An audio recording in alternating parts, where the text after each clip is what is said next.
Welcome to Truth Behind History. Today we are diving into the history of gun control. In this episode you will see how militias once stood in for standing armies, how law and custom tied weapons to civic duty, how a revolution in political power reshaped who could carry what, and why these early choices still echo in modern debates about safety, rights, and the balance between the individual and the state. Let's set the stage long before modern police forces and national bureaucracies. In medieval Europe, keeping arms was not just a personal preference. It was a public obligation. Communities expected able men to show up ready to defend their neighbors, their parish, and their realm. Think of it as a neighborhood watch with real teeth. The point was simple. If danger came, the first responder was not a distant professional. It was you and the people you knew by name. That duty was not vague. Kings codified it. English monarchs issued musters and readiness laws that told ordinary people to maintain arms suited to their station and to appear when called. Weapons were expensive, so the law scaled expectations to one's means. Yet the underlying idea was consistent. Security began locally, with households and villages prepared to act. This created a culture in which arms were embedded in civic life. The sword or the musket was not merely property. It was equipment for citizenship. Now, pause on the question that shaped later centuries. Which is safer for a society? A people trained and armed for defense, or a centralized authority that concentrates force in a permanent, professional army? The answer was contested even then. Rulers liked the reliability of professionals. Citizens feared the temptations that came with a power that did not go home after the battle. This tension animates the next several hundred years. Cross the channel into early modern England, and you see the debate sharpen. The English Bill of Rights of 1689 did not emerge from thin air. It was a reaction to abuses, especially the disarming of political opponents under the previous regime. The document's famous line that Protestant subjects may have arms, suitable to their condition and as allowed by law, captures a compromise. The people retain a means of defense, but the state reserves a say. There is permission and there is restraint. The balance is intentional. It is also fragile. Who defines suitable? Who writes allowed by law? Those are not technicalities. They are levers of power. At the same time, had there been no limits at all? Not exactly. Early England had game laws and property restrictions that indirectly curtailed firearms for the poor while the wealthy hunted freely. Certain religious minorities faced tighter control. Power and policy traveled together. When authorities distrusted a group, they shaped access accordingly. The lesson is not hidden. Gun rules often followed politics more than neutral safety calculations. Now sail west to colonial America. The militia tradition took root in a new landscape where the frontier was close and the state was far. Laws commonly required able-bodied men to keep arms and appear at muster with the tools and powder they maintained themselves. Defense was a daily reality, not a theoretical right. On the edge of settlement, a delay could be lethal. A neighbor's readiness mattered more than the king's distant promise. In that world, the line between personal and public defense blurred. Protecting one's family, one's farm, and one's town was the same act. This created incentives worth noticing. When defense is local, knowledge is local. People invest in skills, maintenance, and coordination because the benefits return directly to them and their community. There is also accountability. If you fail to show up, your friends know. Social pressure and mutual reliance do much of the work that, later on, large bureaucracies would attempt to do from afar. Is that perfect? Of course not. But it reveals a pattern. Systems that lean on local responsibility tend to cultivate habits of vigilance. Systems that centralize force tend to cultivate reliance on distant decision makers. The other piece is economic. Standing armies are expensive. They rely on steady taxation and centralized provisioning. They also introduce a new logic. If a government pays to keep soldiers ready at all times, it is natural for the government to prefer those soldiers be the primary, perhaps exclusive, guardians of public order. That preference sooner or later collides with a populace accustomed to keeping its own arms. When budgets grow and institutions harden, policy follows. Restrictions can be framed as efficiency.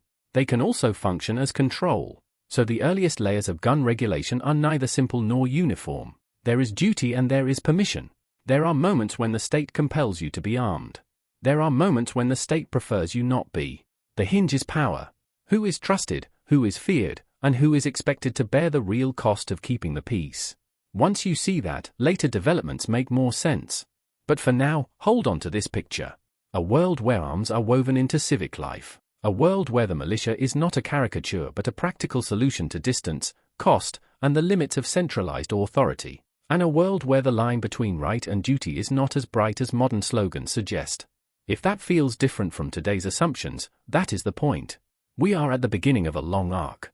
As states centralize and standing armies become normal, the incentives around who holds force, who pays for it, and who decides its use will change.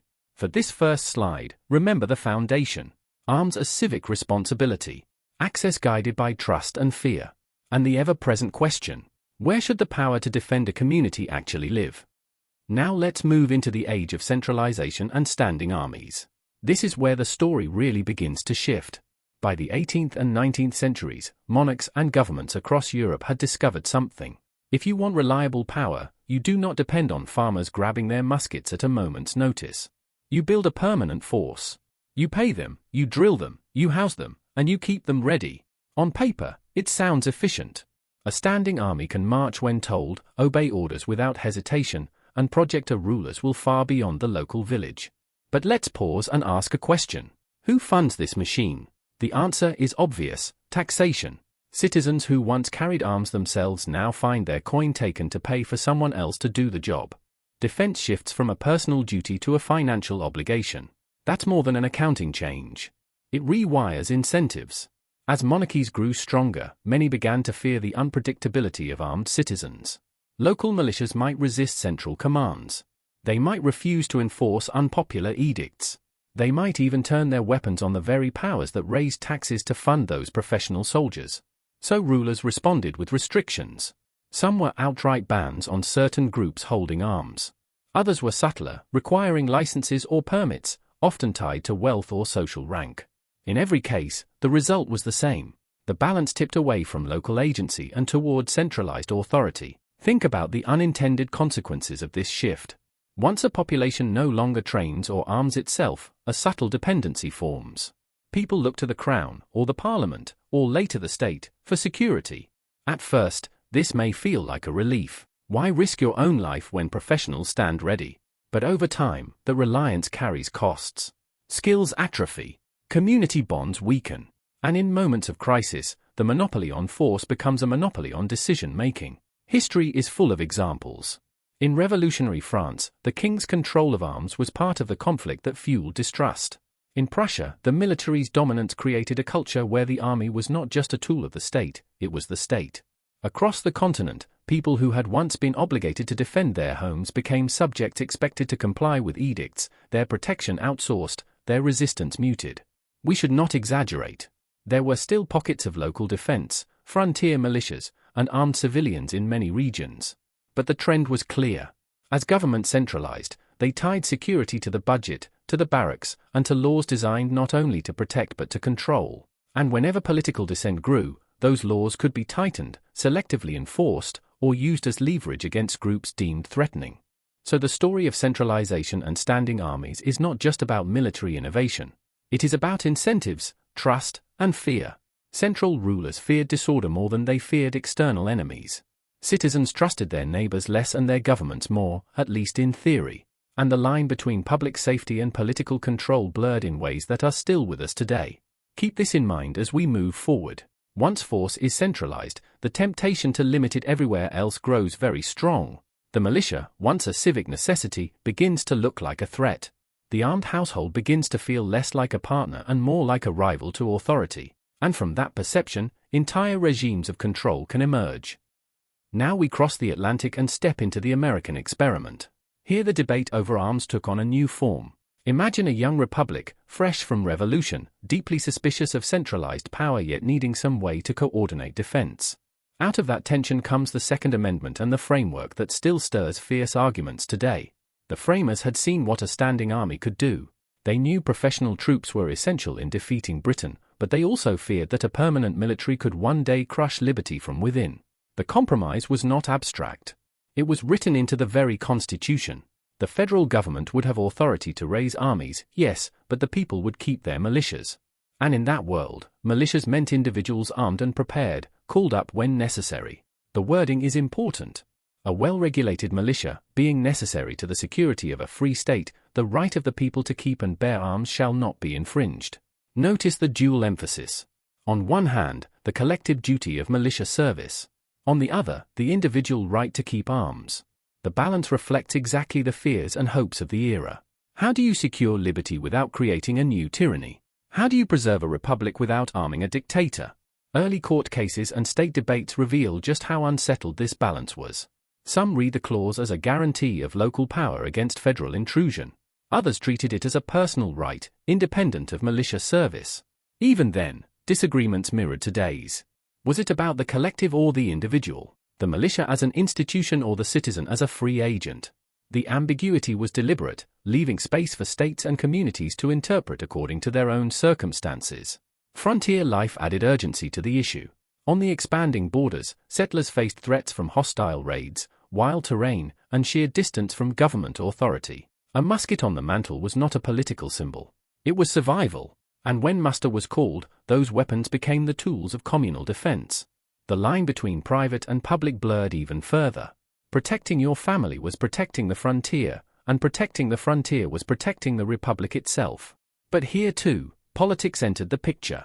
Federalists who favored a stronger central state often leaned toward controlling or professionalizing militias. Anti-federalists, who distrusted centralized authority, insisted on local autonomy. Both sides claimed to defend liberty, but their visions differed. One saw security in organization. The other saw it in dispersion. Economically, the question mattered as well. Maintaining militias cost less than permanent troops. But militias were unreliable, prone to desertion, and unevenly trained. For leaders seeking stability, this was frustrating. For citizens wary of taxation and distant control, it was acceptable. Better to live with uneven defense than to hand too much power to a central authority. So the American framework was not clean and simple. It was a compromise born of fear, necessity, and competing visions of freedom. The Second Amendment crystallized that compromise but did not settle it. And the seeds of future conflict were already planted. Who decides what well-regulated means? Who defines infringement? And when those words are tested in courtrooms and crises, whose interests prevail? Hold on to that thought. In the next chapter of our story, as the 20th century unfolds, those questions will collide with modernity, technology, organized crime, political unrest, and reshape the entire landscape of gun control. Now we arrive at the 20th century, and here the history of gun control takes on a very modern shape. Industrialization, organized crime, world wars, these forces combined to push governments toward laws that still shape debates today. The first major milestone in the United States was the National Firearms Act of 1934. This was not a blanket ban, but it was a watershed moment. Sparked by the violent crime wave of the Prohibition era, think gangsters with Tommy guns and high-profile shootouts, Congress decided to regulate weapons associated with crime. But rather than banning them outright, lawmakers used taxation. A hefty $200 tax, worth thousands in today's money, was slapped on machine guns, short-barreled shotguns, and silencers. The paperwork and fingerprinting requirements were designed to discourage ownership through cost and bureaucracy. Now notice the pattern. The stated goal was crime prevention. But the mechanism was economic. By raising costs and complicating access, the law effectively limited ownership without an outright prohibition. For wealthier collectors or criminals, the barrier could be overcome. For ordinary citizens, the message was clear: these tools are no longer for you. A subtle shift in incentives, enforced not by open confiscation but by red tape and taxes. The Second World War and the Cold War added another layer. Firearms were reframed as tools of national security, but the state now held overwhelming dominance. Citizens were encouraged to support the war effort, buy bonds, and trust the arsenal of democracy, but not to expect their own arsenals to matter much. The balance tilted further toward centralized control. And in that context, private arms could appear either irrelevant or threatening. Then came the 1960s. A turbulent decade filled with political assassinations, urban unrest, and growing distrust of institutions. The 1968 Gun Control Act emerged as a direct response. This law banned mail-order sales, restricted imports, and expanded licensing requirements. Once again, the justification was safety in the face of shocking violence. But the unintended consequences were predictable. A black market flourished. Criminal networks adapted, finding ways around the restrictions. Meanwhile, lawful buyers faced more hurdles. The regulatory net grew larger, but crime did not simply vanish. And so, with each of these turning points, you can see a pattern. Centralized responses to crisis, whether crime waves, political violence, or wartime fear, produced laws that expanded state oversight. The rhetoric was about safety. The reality was the creation of new layers of compliance, new costs, and new markets for those willing to ignore the rules. Think about the incentives at work. When legal channels are restricted, demand does not disappear. It moves underground. And when the state promises protection but also limits personal defense, the public faces a choice. Depend more on institutions that may or may not deliver, or seek alternatives outside the law. Neither path was intended by legislators, but both became realities in the 20th century. So this century marked a transformation. Gun control shifted from scattered local restrictions into a permanent federal framework. Crisis by crisis, law by law, the balance between personal agency and centralized authority moved further toward the latter. And each step brought consequences, some visible, some hidden, that reshaped how society thought about security itself. Now we broaden the lens and look at what happens when centralized gun control policies are fully implemented, not just in the United States, but across the globe. These examples tell us more than statistics alone ever could. They reveal patterns, how governments use disarmament, how societies respond, and what unintended outcomes emerge. Take Britain, for instance. In the early 20th century, gun ownership was relatively common. But after World War I, fears of unrest and revolution led to the Firearms Act of 1920, which required citizens to obtain certificates to own weapons. Over the decades, the regulations tightened. After tragedies like the Dunblane Massacre in 1996, handguns were almost entirely banned. Supporters argued this made society safer. But long-term data paints a more complicated picture. Criminal gangs did not surrender their weapons.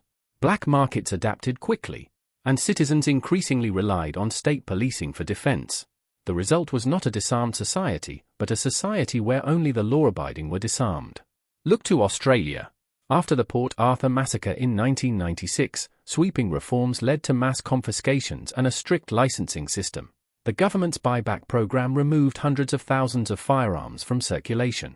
Supporters celebrated it as a decisive break with gun culture. Yet decades later, armed crime persisted. Illegal markets supplied demand. Meanwhile, rural Australians, especially farmers, complained that their ability to protect themselves from both crime and the natural threats of remote living had been eroded. The unintended consequence was a deeper dependence on distant authorities in situations where help often arrives too late. Now consider totalitarian regimes.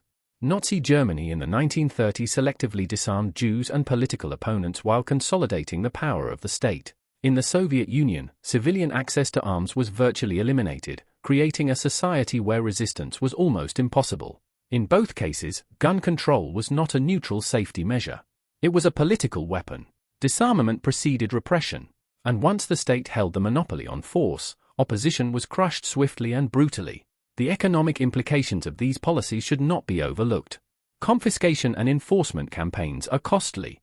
They require bureaucracy, record-keeping, and an apparatus of inspection and policing.